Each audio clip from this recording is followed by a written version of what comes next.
networking, referrals, strategies for success, and real-life stories from professionals who are building a business based on relationship marketing. Welcome to the Caerusnet Podcast. Here, you'll learn how to stay connected in the local business community and become that person others get to know, like, and trust, and refer to. And now, your host, Caerusnet founder, Steve Zyskowski. Well, I wanna tell you all the places we can go.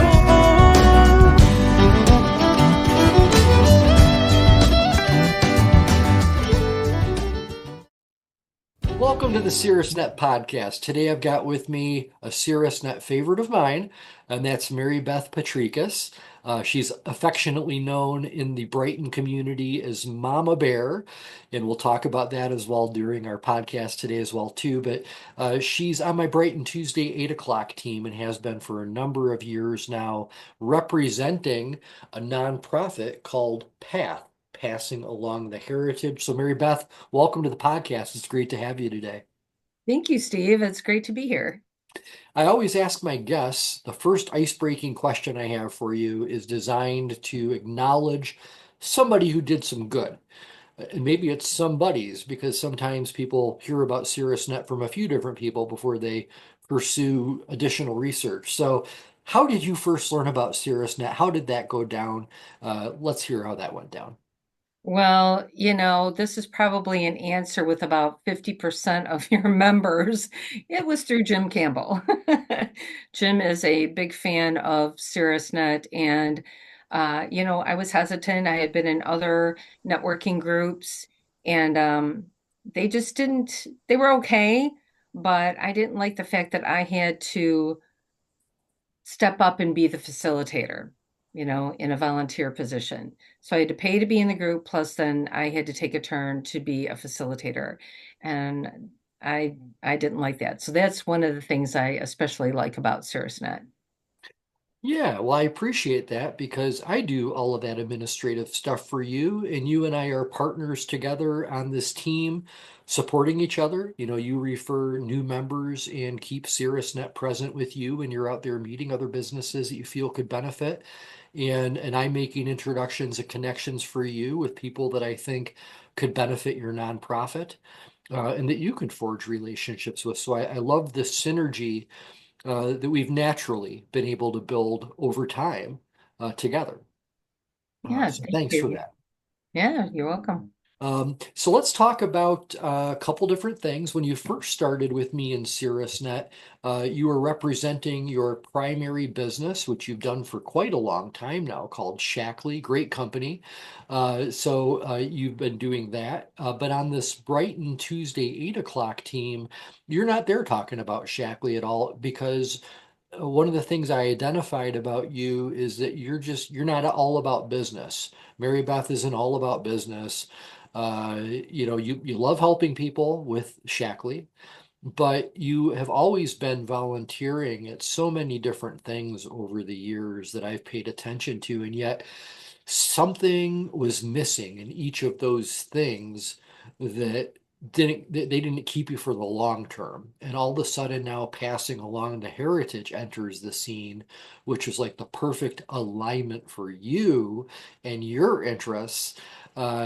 Truly a match made in heaven when it comes to a nonprofit. So would you mind kind of sharing with the audience how you learned about PATH and what's your role there? Well, actually, it was my husband, Steven. We'll call him Steven to differentiate between you and him. Great name. Great name. I love It it. is. It is. It's a great name. And he, in Michigan, you have to apply for so many years before you can get a bear hunting license, right? So he wanted to gift it to somebody because he was done. He'd been successful several times, and just it was in his heart to help someone else out.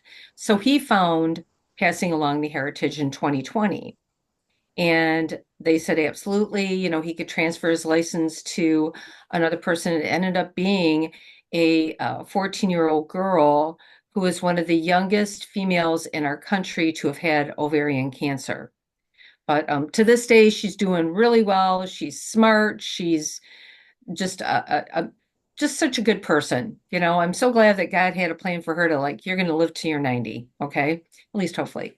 Anyway, so she came and she hunted on our property. And, when you're new to a group of people, you have to prove yourself. We knew we were good people, but they didn't know who we were. So when they found out that, hey, we're legitimate, that, she was successful the first night of bear hunting, and they said, okay. So we got involved and been volunteering ever since. And 2 years, year ago, 2 years ago, something like that, Stephen became the president of the board. So they don't allow spouses to be on the board, but I feel like I am because, I mean, I'm there to support him and I love helping them out. And I do the cooking when the bear hunters come up to our place in UP and, just getting the word out about what Path does and how we can help those who are unable to get out into the outdoors and hunt. Yeah, it really is a remarkable organization. I've heard, being a part of the Brighton Tuesday, 8 o'clock team with you, I've been benefiting by your spotlight presentations, and as well as when you've had some of your hunts, you've shared photographs of somebody who's blind that was able to shoot a deer. You've shared photos of just very moving photographs, very moving things that are happening in people's lives. And the way you always describe Path to our team is it's like the Make-A-Wish Foundation, but for hunters, but for people that would like to have a hunt. And it's people that are either maybe wounded warriors, or maybe they had a life-changing diagnosis like you talked about. Um, Got to be incredibly rewarding for you and for the Path community to be doing this. Oh, it definitely is. It's yeah, so it's for youth up to age 25 that have a life-threatening illness and or disability, and then like you said, wounded warriors, and they don't have the equipment to get in the outdoors or they just don't have access to outdoors to hunt. So we only do the bear hunting at our place up in the UP, and then we have another gentleman on the board who provides bear hunting at his place up in the Cadillac area. And then the other hunts are done on high fence ranches because we want to give them every opportunity to be successful at hunting. And these are not, hey, no power, you got to rough it type of ranches. Some of them are like five-star hotels. They're really nice. And the owners are just some of the most generous people that I've ever met. They're just so kind. Yeah, that is so cool. That is so cool. So let's also really quickly too, I did mention earlier your notoriety with the Mama Bear, not only being the name of your primary business, Mama Bear Productions, but can you just share with us how that name Mama Bear came to be? And did you ever imagine it was going to stick the way that it has and apply in so many different ways? No, I didn't know it was going to stick. So how it came about is there's thousands and thousands of Shackley distributors. So I wanted to set myself apart from them and for people to remember me, to be remarkable. So the business coach said, well, you know, find things that who you are in your life that you love. And bear hunting is one of them.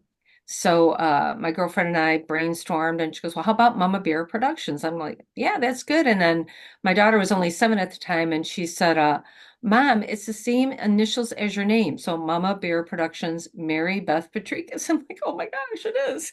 So it just stuck, but it comes from my love of bear hunting. I have been successful numerous times and it's something that my husband got me into because he's been passionate about it since he was a teenager, and my son and daughter and son-in-law are all hunters, and yeah, so it's a family thing.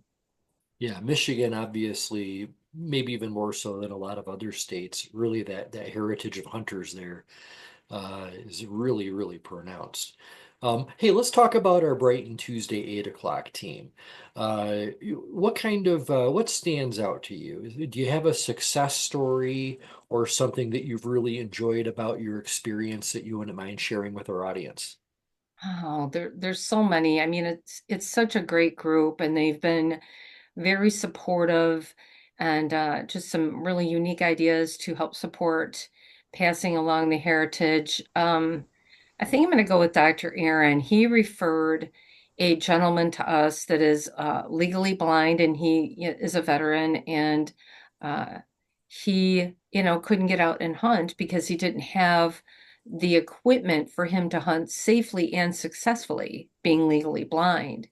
And so John came out and hunted and got a huge buck at one of the ranches. Paradise Ranch, I believe, is where he was at, which is a beautiful place. And he he not only was thrilled about that, but then unfortunately one of our founders of Passing Along the Heritage passed away last fall, and he actually came to the memorial service. And he traveled from, I believe he's in the Jackson area, to Dearborn. Hmm. So that really is a testimony of how much he appreciated being able to hunt and yet, pay tribute to one of the founders. And so he'll be at our banquet this year, and Dr. Aaron will be there too. He's going to sit at John's table, so that's exciting. And he'll get his mount, so he'll have his bragging rights then.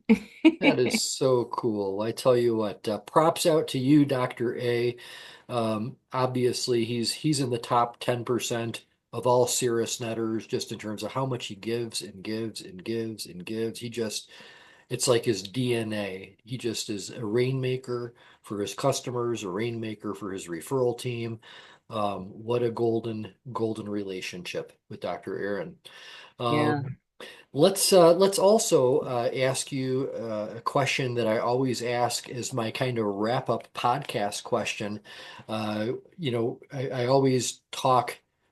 I don't have people on the CirrusNet podcast that haven't been in the network for at least a year, so you certainly meet that criteria. But the reason that I do that is because we have an idea of what CirrusNet might be and how networking works and how referrals works. We have an idea about it, uh, and then we join a team.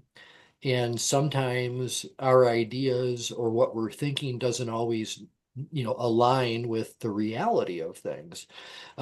So what I find is that my CirrusNet members that have been with me longer than a year, they now have a much clearer picture of the skill set development that they need to have to be good at this. They're much clearer about their messaging, and I think that that's huge. And what they have prior to getting into CirrusNet's knowledge. Knowledge, I need to network. Great, good for you. But wisdom comes from applying what you're learning. And you are somebody that applies the things that you learn. So therefore, you've gained a lot of wisdom. From the wisdom you've gained, what kind of advice would you give to a brand new CirrusNet member starting out to try to help them make that first year a good year for them? Well, one is in your member minute, you want to be prepared, right? Because when people come prepared and they are focused on who they are, what they do, and who's a good referral, you a minute is plenty of time to add or to do that, right? So a new person should say, "This is my name, this is my business, this is what we do." Briefly, you don't have to give the whole, if you've been in business 10 years, the whole 10-year history, just briefly what you do. And then who is a good referral? Because that enables the team to think about who they may know. That's going to resonate with me.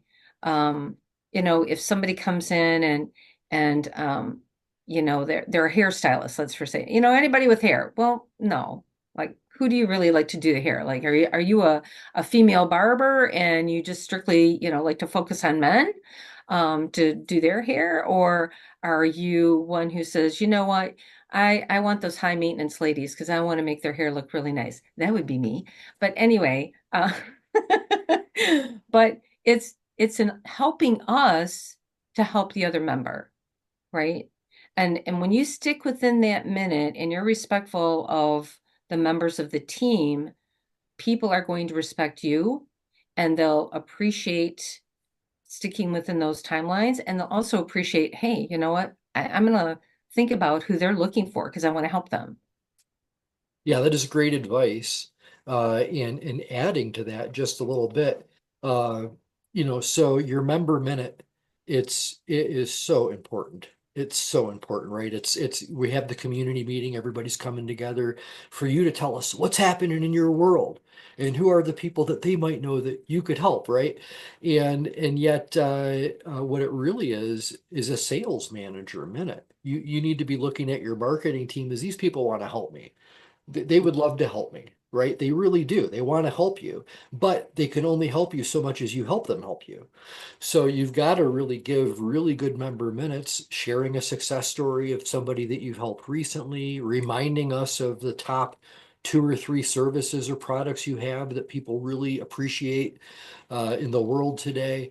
And then the last part to add to that, and this is the struggle I think most people have, is that they think if they've said it once, that everyone will remember, is deeply, deeply listened to it. And because they said it once, everybody should remember and know. So in other words, repeat, repeat, repeat, keep repeating themes. That's what wins. It is, yeah. You keep telling people this is who I'm looking for. Again, I think for me, it comes back to the respect factor that you're focused on who you want to do business with, period. Yeah, definitely. So thank you very much for being on the podcast today. And just to kind of recap for our audience, if you happen to love hunting yourself, maybe this is an organization you want to volunteer some time with. If you know somebody that's always dreamed of doing this sort of thing, but maybe has had limitations that have gotten in their way, MaryBeth can help ease and erase those limitations.